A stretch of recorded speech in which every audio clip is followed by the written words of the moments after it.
in India. So there is a positive synergy between the two, and that is what we can sort of, capitalize upon. Right. What I'd like to say is that after Mr. Modi has come, wherever he has gone, many people used to say, even in Myanmar, he was able to address a huge Indian community there. So wherever there is Indian, he's been able to energize them. He's been able to activate them. And I think that is the achievement. The earlier, just two small points I'd like to make. When he went to the United Kingdom in 2015, even the local political leaders also want to sort of, reach out to the Indian community. David Cameron, the then UK Prime Minister, was on the dais with the Prime Minister. The way he extolled the contribution of the Indian diaspora. You saw when Justin Trudeau had come here for 1 week, and how he was donning different attires and different costumes, basically again to reach out to the Indian diaspora back home in the country. Yeah. The last point I want to make is that, when we are talking about the remittances, India does not have the largest in terms of numbers of people in diaspora, second largest, but highest in terms of remittances received. $72 billion till a few years ago. This year, that is 2018, figures for which are yet to come out. It's expected to be around $80 billion. Now, more than 50%, actually 54% of that is coming from the 9 million people who are in the Gulf, who are in the Middle East. So they have gone in for, not very sophisticated jobs, not very highly paid jobs, but they are the ones who are sending all the money. And that money has been used in India, whether it is for account deficit financing or for investment. It has come to the aid of the Indian government and has been used for taking India forward. Right. Okay, but I was talking about how there is a major slowdown really as far as China is concerned, whereas India's economy is on an upward trajectory, and it has been so for some time now. How can the Indian diaspora further enhance that and contribute to India's growth story? See, the point here is that as we were discussing little earlier, the education level is so high, especially our technology professionals who have contributed in a big way globally. Secondly, our strength has been hard work and learning. So this across, and there is a PMG or consultant, any consultancy organization which projects that India is going to be the biggest supplier of human resource, qualified and technology wise as well as otherwise, management wise, be the biggest powerhouse. If an airline merger has to happen in US, the deal was clinched in a village in Haryana because the CEOs of both the companies were of Indian origin. And when one of the days I was interviewing Bill Gates, he says, look, I have to close down Microsoft for the Pongal celebration, otherwise Microsoft wouldn't exist. Point I'm trying to say that from the lowest levels of corporate sector to the highest levels, it is the Indians who rule the roost either in US or Europe. It's not just the few names that we talk about, Sundar Pichai or someone else. No, there have been so many, from the banking sector, the financial sector, the services sector, the CEOs, most of them have some connection with India. This can be leveraged to develop linkages for Indian companies to get into the newer markets, which has already been happening. Now perhaps a cohesive policy needs to be put together when you talk about New India, about 2022 and all that. So my guess is that identifying sectors where India can do very well with linkages from abroad. Second is that we can identify people who can actually, whose influence can be leveraged for India's better economic growth story. Third, also we can identify high value services that we go, because we are getting into things like cloud computing, artificial intelligence and all that. We are saying Industrial Revolution 4 or 5. So if we are talking all this, this is where the value addition from India would be there. in a big way. And henceforth, we need to think about it. Many a time we can have a lot of protectionist regimes world over. This can be overcome with leveraging the linkages that we have across the world. Absolutely.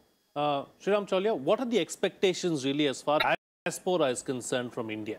I think, as I said, we are fulfilling a lot of them now with much greater concern and attention than before, Frank.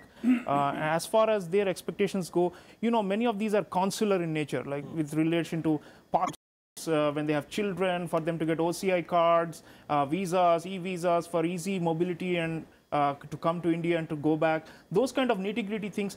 In some cases, when you have like manual labor, like in the Gulf countries, they expect support for their labor rights. Often they are exploited and violated in these Gulf countries. So I think the MEA, by the way, one big reform we did, Frank, under Narendra Modi was we subsumed the Overseas Indian Affairs Ministry into the MEA, into the Ministry of External Affairs. Earlier, they were two different things, and the Ministry of Overseas Indian Affairs that had existed before 2014 was being used, primarily for, kind of patronage politics for politicians from Kerala. You see, now we have changed all that. It's part of MEA, it's part of national foreign policy, and that's a big message. So our embassies and high commissions overseas have become much more sensitive to the concerns and the needs of our diaspora.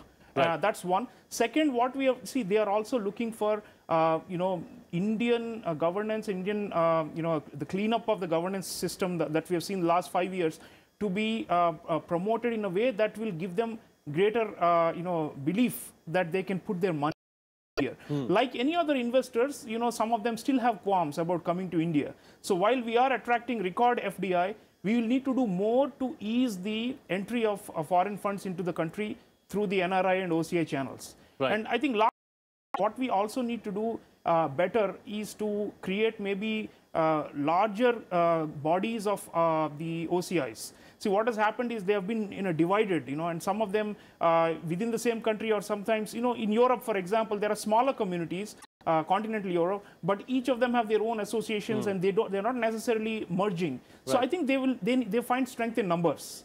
To be able to lobby and to argue better for their interests. So these are the kind of reforms, if we are able to push from here in Delhi, they will really appreciate. All right. Closing comments now from all my guests. I'm going to ask you to be brief. I got, because of paucity of time. Ambassador, going forward, what is it that we need to do? What areas do you believe need attention?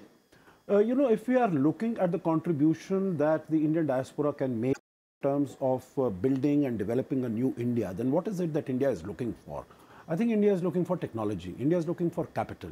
And how to make it more welcoming as far as the Indian diaspora is also concerned. Because, as we've been talking about, our people, when they have gone out, they have excelled. They have excelled in every field. And I think they are also emotionally, they are very much attached to India. They want to do things for India. Even people who have gone in the United States, etc., my own experiences, what they say is that India has given us so much and we want to give back to India. So I think if we are able to put our house in order, in terms of governance, in terms of infrastructure, in terms of better physical infrastructure and social infrastructure, both in terms of education, skilling, healthcare, ease of doing business, from 142 we have come down to 77. I think there's a very rapid increase. We need it, but still not to be complacent about it. From 77 we need to come down to at least 37, and I think that will give a very strong message to the community that India is serious about attracting them and about moving forward on this And path. India means business. Yes. K. Badrinath, what's the best way forward? Best way forward, for some reason I feel that the policy need not be very elitist. In the sense that the kind of workforce we send across or the kind of linkages we have is across the sector.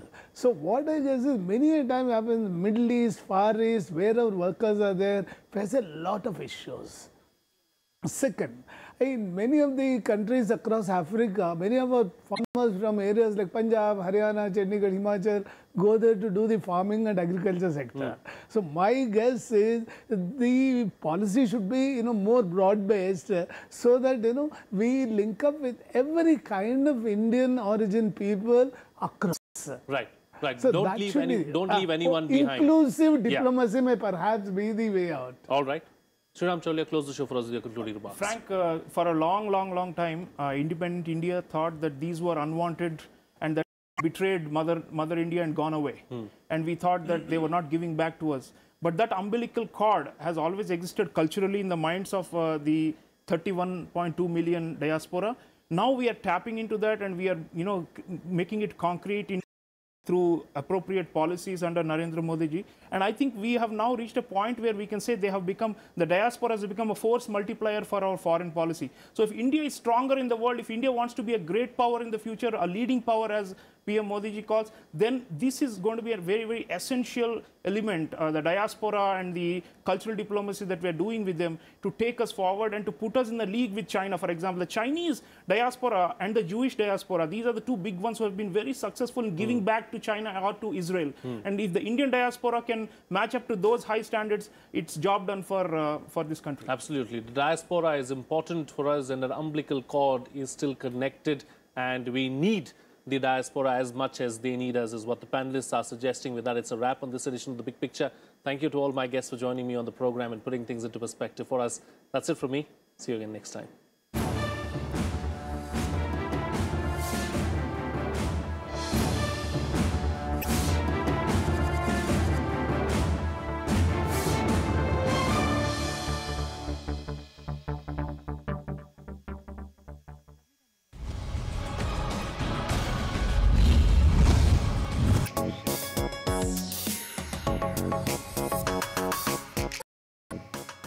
When you want to do something new, you need pioneers. It's easy to be follower. What's difficult is to be the first. We need the pioneers, those who are driving the change, those who are making the planet a much better place.